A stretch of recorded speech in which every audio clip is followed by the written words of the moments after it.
ইরানের মুসলমানেরা তাদের সাথে আমাদের আকীদার অনেক বেশকম আছে, কিন্তু তারা যখন ঐক্যবদ্ধ হলো, ইরানের ওলামারা আয়াতুল্লাহরা যখন ঐক্যবদ্ধ হলেন, তখন আমেরিকার মতো বিরাট পরাশক্তিকে তারা পদানত করে ইসলামী রাষ্ট্র, তাদের ভাষায় তারা ইসলামী রাষ্ট্র প্রতিষ্ঠা করতে সক্ষম হয়েছে এবং আমেরিকাকে পদানত করেছে।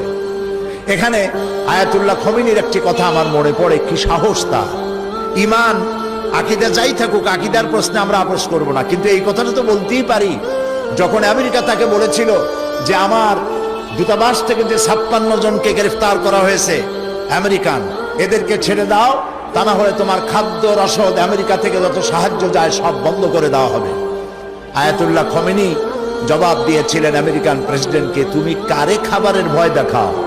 যেই জাতির বছরে 1 মাস না খাইয়া থাকা ফরজ, সেই জাতি তোমার খাবারের অপেক্ষা করবে। তোমার মতো কাফেরদের খাবারের কোনো পরোয়া আমরা করি না।